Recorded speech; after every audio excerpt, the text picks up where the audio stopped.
Have you ever wondered what number would actually let you walk away from work and never look back? Not the dream number people toss around online, but the amount that would let you retire comfortably, without fear, and without feeling like you sacrificed your best years just to keep saving. Everyone says you need millions. Two, three, maybe even five. But almost no one stops to ask what real people actually spend in retirement. The truth is, retirement isn't a single event. It's a living process that changes as you change. You don't spend the same at 55 as you do at 75, and the way your money behaves depends on when you start using it, how long it grows, and which parts of your life actually cost the most as you age.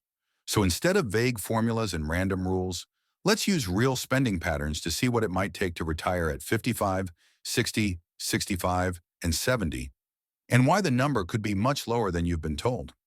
Start with 55, the early adventurers. Picture it.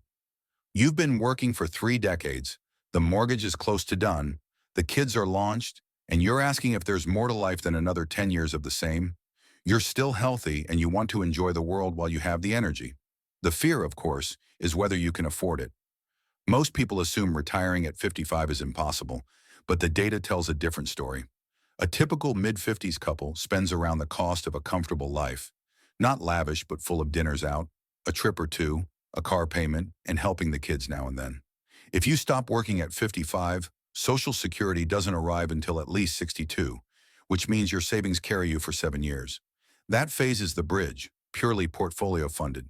With conservative assumptions, you'd want roughly the amount that covers those first years, then less when Social Security begins. At 62, benefits for a married couple can add meaningful guaranteed income. And suddenly your portfolio isn't doing all the heavy lifting.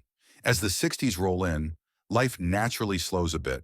You travel less, maybe the house is paid off, and your spending falls without forcing it. By the time you reach your 70s, costs can drift even lower. When you add up those phases with realistic withdrawal rates and modest growth, the total nest egg to retire at 55 can land around the neighborhood of $1 million, give or take. That's not a fantasy number. It's a projection anchored in how people actually spend over time. Now shift to 60. 5 more years of working changes everything.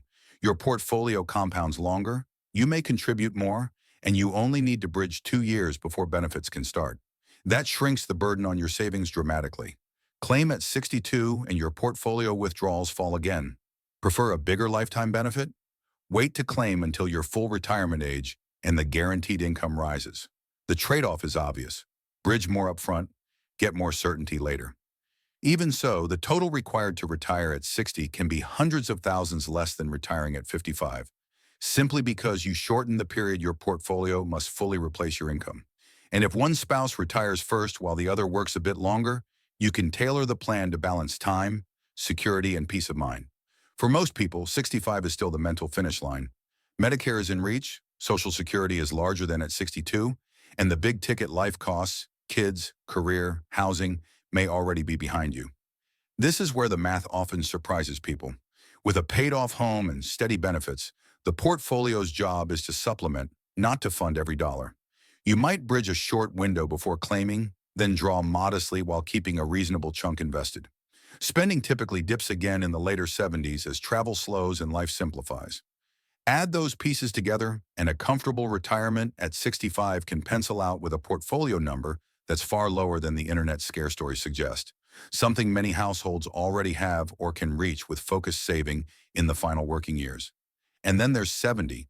Every year you delay past full retirement age increases your Social Security benefit up to age 70. For a couple, waiting can push guaranteed inflation-adjusted income to a level that covers most core expenses on its own. At that point, your portfolio becomes a safety net rather than a lifeline. You've given your investments extra years to grow, you've likely cleared your debts, and the checks arriving each month do the heavy lifting. The trade-off is time.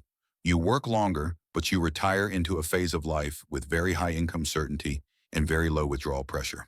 Across all these ages, notice the pattern. Retirement affordability isn't driven by a single magic target.